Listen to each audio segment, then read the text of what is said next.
Hello everyone. நான் உங்க ஆனந்த் பாலா. வாங்க வீடியோக்குள்ள போகலாம். ஸோ நம்ம இன்னைக்கு எதை பார்த்து பார்க்க போறோம்னா, அதாவது நம்ம நம்ம ஸ்கூல் டைத்துலலாம் பார்த்துருப்போம். ஒரு அதாவது மிகப்பெரிய ஒரு ஃபைட்டர் அப்படின்னு சொல்லுவாங்க. அவங்க படத்தை பார்த்தாவே நம்மளுக்கு இன்னும் ரொம்ப இன்ஸ்பைரிங் ஆகும். ஸோ அப்படிப்பட்டவரை தான் பத்தி இன்னைக்கு பார்க்க போறோம். அவர் யாருன்னா வேறு யாரும் இல்லை, ப்ரூஸ்லி. ப்ரூஸ்லி பார்த்தீங்கன்னாக்க 40 அவர் இப்ப வரையும் இறந்தும் 40 வருஷத்துக்கு மேல ஆகுது. 40 வருஷத்துக்கு மேல ஆனாலும் இப்ப வரையும் அவரை இன்னும் அவருக்கு ரசிகர்கள் குறையாம இருக்காங்க.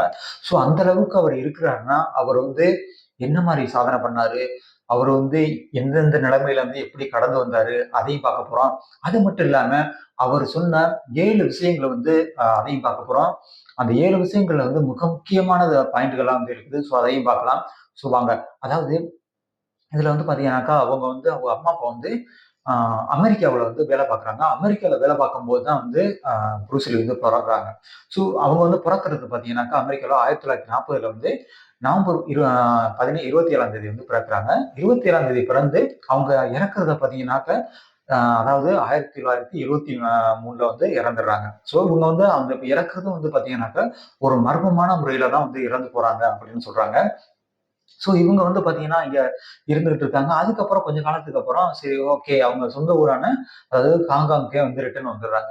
ஸோ அங்க பிள்ளைங்க குழந்தையா இருக்கும்போதே பார்த்தீங்கன்னாக்க, இந்த பையனுக்கு அப்பவே சினிமாவுல நடிக்கிறதுக்கான ஒரு வாய்ப்புகள்லாம் கிடைக்குது. அப்ப குழந்தை நட்சத்திரமா போய் நடிக்க ஆரம்பிக்கிறாங்க. ஸோ நடிக்கிற நேரத்துல நல்லா நடிக்கிறது, நல்ல பையன் அப்படிங்கிற இருக்காங்க. இருந்தாலும் இவங்க வீட்ல இருக்கும்போது ரொம்ப சுட்டி பையனா ரொம்ப இருப்பாங்களாம். ஸோ அவங்க அம்மா, அப்பா இவங்கள என்ன பண்றதுன்னு தெரியாமலே இருந்திருக்காங்க. அதுக்கப்புறம் ஸ்கூல் போறாங்க. ஸ்கூல்ல போனாலும் இவங்க போயிட்டு அங்க போயிட்டு சண்டை போடுறது. அது இல்லாம அதாவது அங்க உள்ள டீச்சர்லாம் அத அடிக்கடி கம்ப்ளைண்ட் பண்ணுவாங்களாம். பையன் சண்டை போடுறாப்ல அப்படின்னு. ஸோ ஆனா படிக்க மாட்டாப்ல. ஸோ இப்படி உங்களுக்குள்ள போயிட்டு இருந்திருக்கு. கொஞ்ச காலத்துக்கு அப்புறம் பார்த்தீங்கன்னா, இங்க உள்ள ஸ்ட்ரீட் ஃபைட்லலாம் சண்டை போடுவாங்களாம்.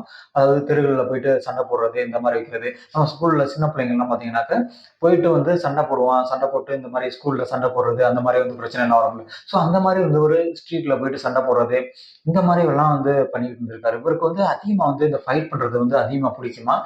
ஸோ அதனாலேயே அது படிக்கிற காலத்துல பார்த்தீங்கன்னா, ஒரு நாள் ஸ்கூல்ல சண்டை நடந்தது.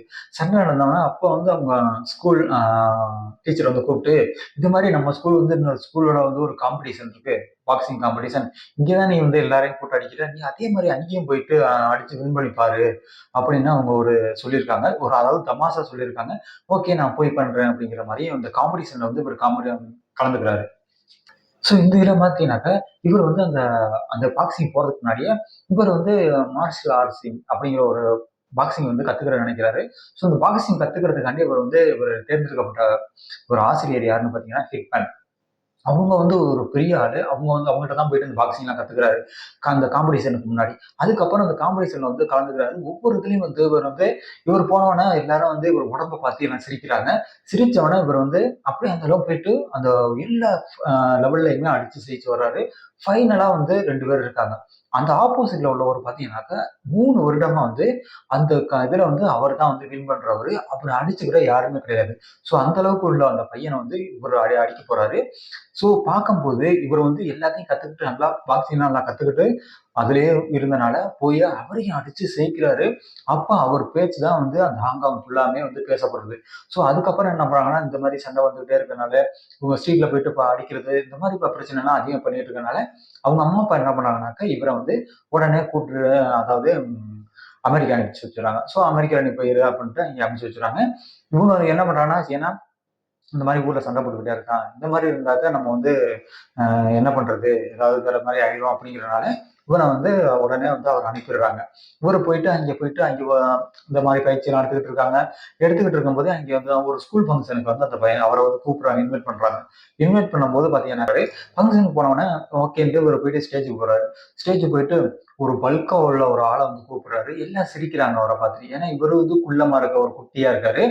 அந்த வர்றவங்க அவ்வளவு மோடா இருக்காங்க. ஸோ இவங்கள பார்த்துட்டு எல்லாம் சிரிக்கவுடனே, ஒரே ஒரு குத்து தான் விடுவாரு. ஒரு ஃபிராக்ஷன் ஆஃப் செகண்ட்ல கீழ விழுந்துருவாரு அவரு.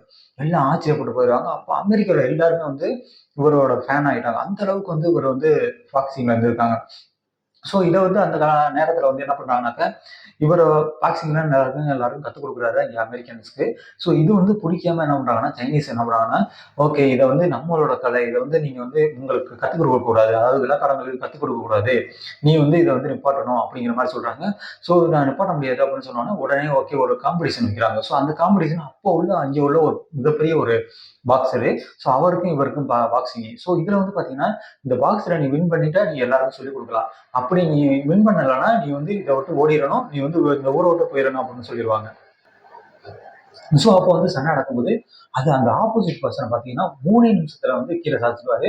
அதுக்கப்புறம் வந்து எல்லாரும் வின் பண்ணிடுவாங்க. இவர் வின் பண்ணோடனே சோகமா போய் உட்காந்துருப்பாரு. சோகமா உட்காந்தோடனே வந்து அவங்க வந்து அது ஆக்சுவலி அவங்களுக்கு கல்யாணம் ஆயிருக்கும். கல்யாணம் ஆயிருக்கும்னா அதாவது இங்க உள்ள அதாவது வெள்ளக்கார பொண்ணு வந்து அவர் கல்யாணம் பண்ணியிருப்பாரு.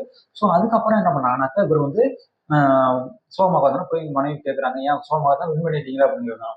ஆக்சுவலி நான் வந்து உடனே வந்து எப்போதுமே ஒரு நிமிஷத்துக்குள்ள வந்து அவங்கள தள்ளி அதாவது அடிச்சிருவேன். பட் இந்த டைம் வந்து எனக்கு 3 நிமிஷம் எடுத்துக்கிட்டுச்சு. எனக்கு வந்து இது வந்து வேஸ்ட் ஆஃப் டைம் அப்படிங்கிற மாதிரி வந்து அவர் ஃபீல் பண்ணாரு. அந்த அளவுக்கு வந்து அவரோட ஃபைட்டிங் வந்து ரொம்ப ஆர்வமா இருந்திருக்காரு. இதை வந்து நல்லா செய்யணும் அப்படிங்கிற மாதிரி இருந்திருக்காரு. ஃபர்ஸ்ட் ஸ்டார்டிங் டயத்துல வந்து இவர் வந்து அந்த போற டயத்துல அமெரிக்கா போன டயத்துல இவர் வந்து நிறைய கடைகளுக்கு கம்பெனிகளுக்கு எல்லாம் வேலை தேடி போயிருக்காரு. வேலை கொடுக்க முடியாது அப்படின்னு இருக்காங்க. ஏன்னா அப்போ வந்து ரேசிசம் பார்த்துருக்காங்க.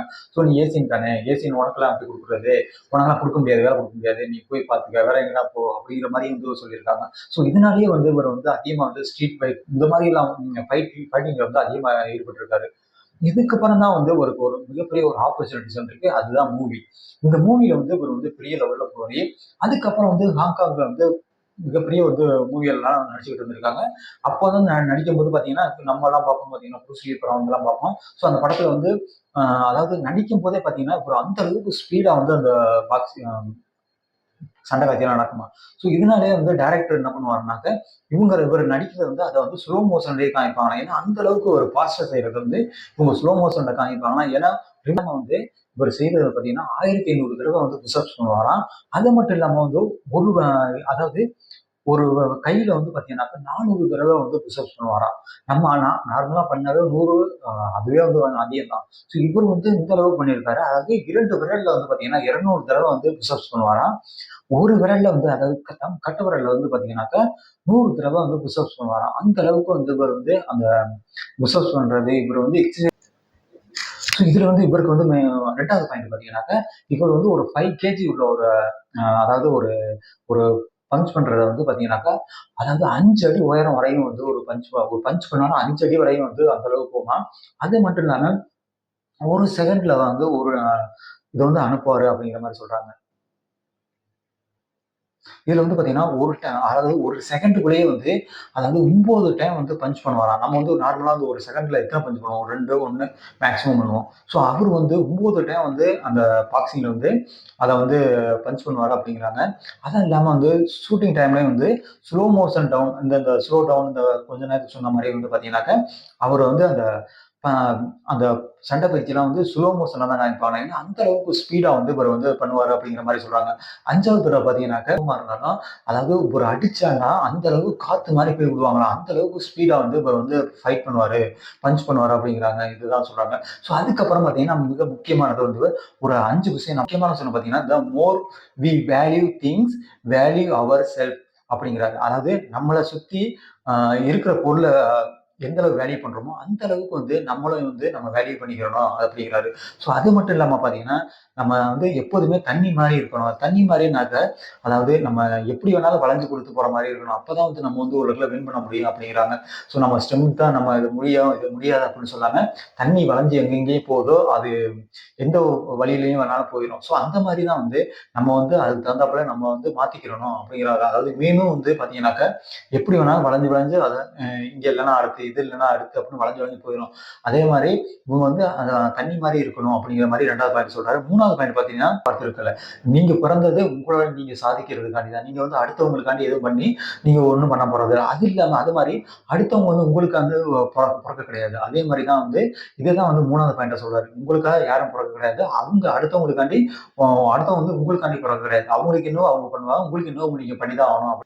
ஸோ ஒரு விஷயத்த வந்து நம்ம நினைச்சிட்டோம்னா அந்த விஷயத்த வந்து உடனே பண்ணி முடிக்கணும். இல்லைன்னா அந்த விஷயத்த வந்து நினைச்சுக்கிட்டு பண்ணுவோம்னு நினைச்சோம்னா அந்த விஷயத்த வந்து லாஸ்ட் வரையும் பண்ண மாட்டோம் அப்படிங்கிறாரு. நம்ம நீ ஒரு விஷயத்த நான் வந்து இதை பண்ணணும், இதை நான் வந்து இந்த எக்ஸாம் கரெக்டா எழுதி பாஸ் பண்ணணும் அப்படின்னு நினைச்சா அந்த எக்ஸாமுக்கு ஒரே முடிவா இருக்கணும். அப்பதான் வந்து நம்ம அதை பாஸ் பண்ண முடியும் அப்படிங்கிற மாதிரி சொல்றாரு. நீங்க லாஸ்ட் பாயிண்ட் என்ன சொல்றாங்கன்னா, நீங்க வந்து எப்பவுமே வந்து மூங்கில் மாதிரி இருக்கணும் அப்படிங்கிறாரு. ஏன்னாக்க நீங்க வந்து அப்படின்னா வளைஞ்சு கொடுக்குற மாதிரி இருக்கணும். எப்பொழுது காத்தடிச்சு மழை அடிச்சாலும் அந்த மூங்கில் வந்து உடையாது. ஸோ அது மாதிரி தான் வந்து நம்ம வந்து நம்மளோட லைஃப்ல வந்து அப் அண்ட் டவுன் எப்படி வேணா இருக்கும். ஸோ அதெல்லாம் வந்து கடந்து வர்றது தான் வந்து நம்ம லைஃப் அப்படிங்கிறாரு. ஸோ இதை தான் வந்து நான் உங்களுக்கு சொல்ல வந்தேன். ப்ரூஸ்லி மாதிரி நம்மளும் வந்து ஒரு நல்ல ஒரு நிலைமைக்கு வர்றோம்னா கண்டிப்பா வந்து நம்ம ஒரு ஹார்ட் ஒர்க்கு எல்லாத்தையும் வந்து சாதிச்சு வரணும். நான் உங்க ஆனந்த் பாலா. அடுத்த வீடியோல பார்க்கலாம். வணக்கம்.